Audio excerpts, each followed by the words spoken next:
camera would focus. Better crew. يلا let's Low budget crew. Let's do we have في one. budget crew. Allah. في budget crew. This is big budget. All the needs behind. Alright. The Nikon Z30. One second. So, the Nikon Z30. Nikon's FX3. Now, today we were testing this out for about 3 days now, and this thing has overheated on us twice. I'm not happy. But let's get to the review. So, welcome. Let us go into the cons. Now, shouts out to Nikon Qatar and Salam Studios in Doha, Qatar, for providing me with these cameras. And please continue to provide me with these cameras. This beautiful prime lens and all that good stuff. So, without further ado, let's get into it. Me, I have been a Nikon user for more than 12 years. As you can see right here, I do have the Nikon D3100 and I've been using it. Again, before we get into the cons, I just want to give a disclaimer that I use this camera, in a professional settings. In most of the work since I've had this camera right out the box in a professional setting. And my job, I feel that for someone like you who is watching this camera, is to see how much you can really push it. And push it, I did indeed. So,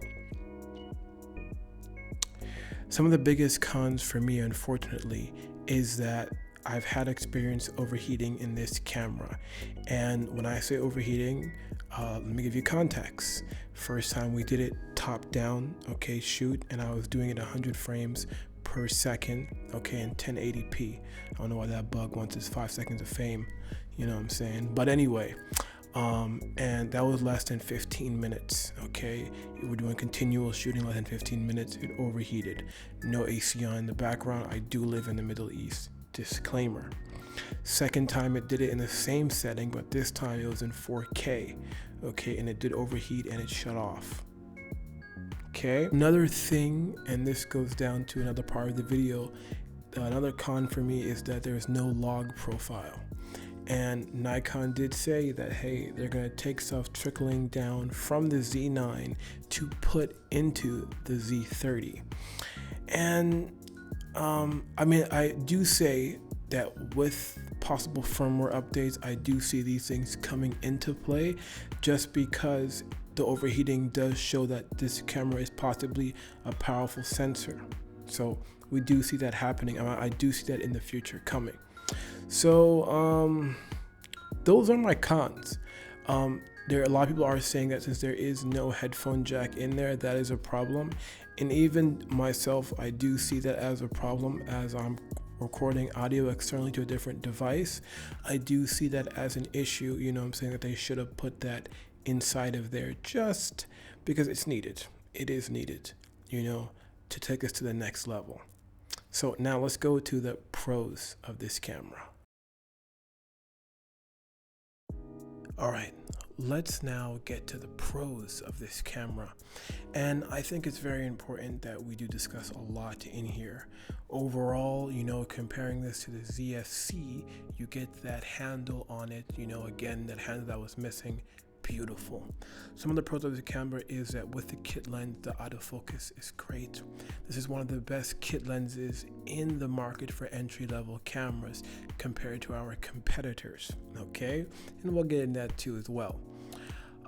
What else do we have here? Super light. This thing is super light. The 20 megapixel sensor is great.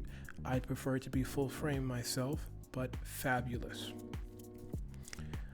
Another thing that I was very happy, and I think a big pro of this camera, is that inside the camera menu, it does have professional settings like focus peaking for those who are using manual focus. And if I had known that before, but it's my own fault for not going into the menu and testing more and getting to know this camera a bit more. But while it's been in my possession, I have been doing that. And I do feel that, again, the super lightness. You know, you have that click out frame so that you can see, you know, what's going on. Even as I record this on the Z30, I'm looking at you and I can see that. I think that's my wife. I knew she would text me while I'm doing this, but it's not. It is my wife. Those are some of the pros for me that really, you know, said, okay, this is a great camera. I think also putting on a beautiful, the new Z lens line for this makes that image even more beautiful. So yeah, definitely I think, you know, putting on these Z lenses, you know, is great. Another pro compared to the other competitor, which is the M50, is that, you know, you can take the new lenses and it's going to definitely go with you. I do think that the Z30 makes a great camera to anybody, also in the professional and hobby lane, you know, because again, there are certain things you can do if you need something quick to go and you can still use it. So those will be my pros. All right, let's go to the next part.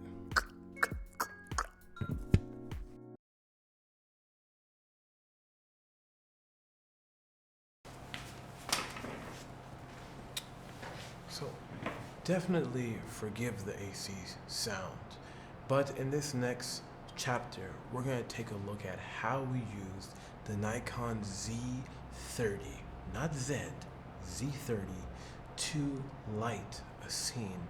And as 50K, Abdullah and Muhammad say, in the cinematic way. Yalla.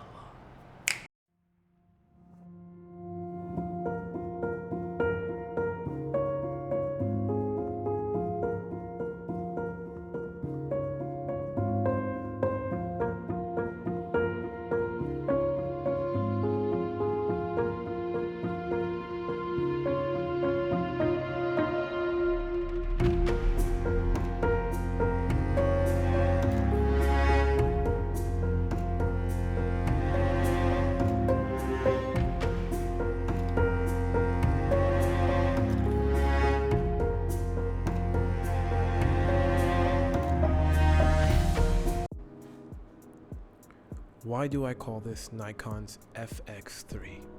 Well, one, I would say the design of it, how it looks, okay? For me, when I see the FX3 and I see the Nikon Z30, I feel like FX3, okay?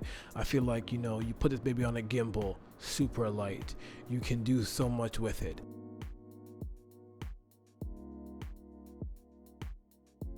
Let us take a look at how it looks like, you know, with the 100 frames per second.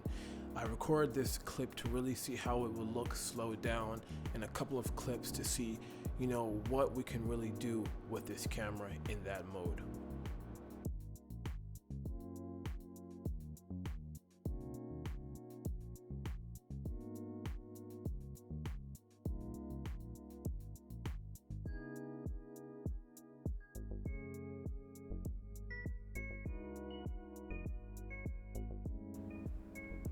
My thoughts overall, okay, going into this with the Z30, you know, firstly, when I first got this camera, I didn't think much of it. I was very unhappy with Nikon, you know, saying, hey, we're making this for the content creator. This is the next vlogging camera. As a professional, you know, and someone who is, I'm primarily in video production, and when my clients do, you know, ask for corporate work, do I then go into doing photography? You know, I came into the market with photography, of course, with my Nikon D3-100, which has been a beast, and I'm still renting it out in 2022. But enough of that. You know, again, I wasn't a fan. I do feel that, you know, Nikon has to do a lot more, you know, in the space for professionals. You know, they have the beast. The Nikon Z7 is beautiful, you know, from the 4K, which it samples. You know, we do need a proper log profile. You know, I haven't tested the Z9 out. I haven't used the Z9. I've held it in my hands, but I haven't really, you know, seen it much in real live work. I do so, but back to my initial thoughts. It is the Nikon Z, the Nikon Z30. The 1080p and the 4K resolution, you know, in my time of recording it, I haven't seen much difference back and forth with the files. I will say this though, that, you know, these files that are in this Nikon Z30 are very smooth, what's the word I'm looking for? They're very nice files, okay? The 1080p is a great file. The 4K, you know, is a great file. And I'm shooting on the highest, you know, that this camera is able to internally. So when I go and put them in there, it is nice files, okay? Disclaimer, until my computer battery gets low.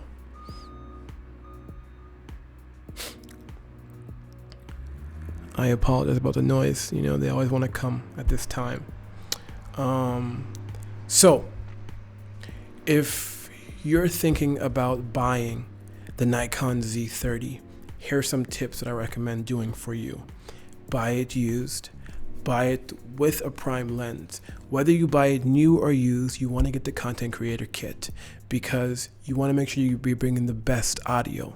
Now, a quick audio test for the Nikon Z30 is this. Right now I'm using a Sennheiser mic, okay? Sennheiser sponsor me. And this right now is the Nikon Z30 audio. Now back to this mic. And again, that just shows simply that you need to get the content creator package when you get this microphone, okay? Audio is king, queen is light. So, you know, when you're getting this camera, keep those things in mind, okay? You can get a light like this to add to your beast, okay? Add something on top of your beast. I'm gonna show you some pictures where you can see this on top of it. So we'll go from there, and those are my advice on when you buy the Nikon Z30.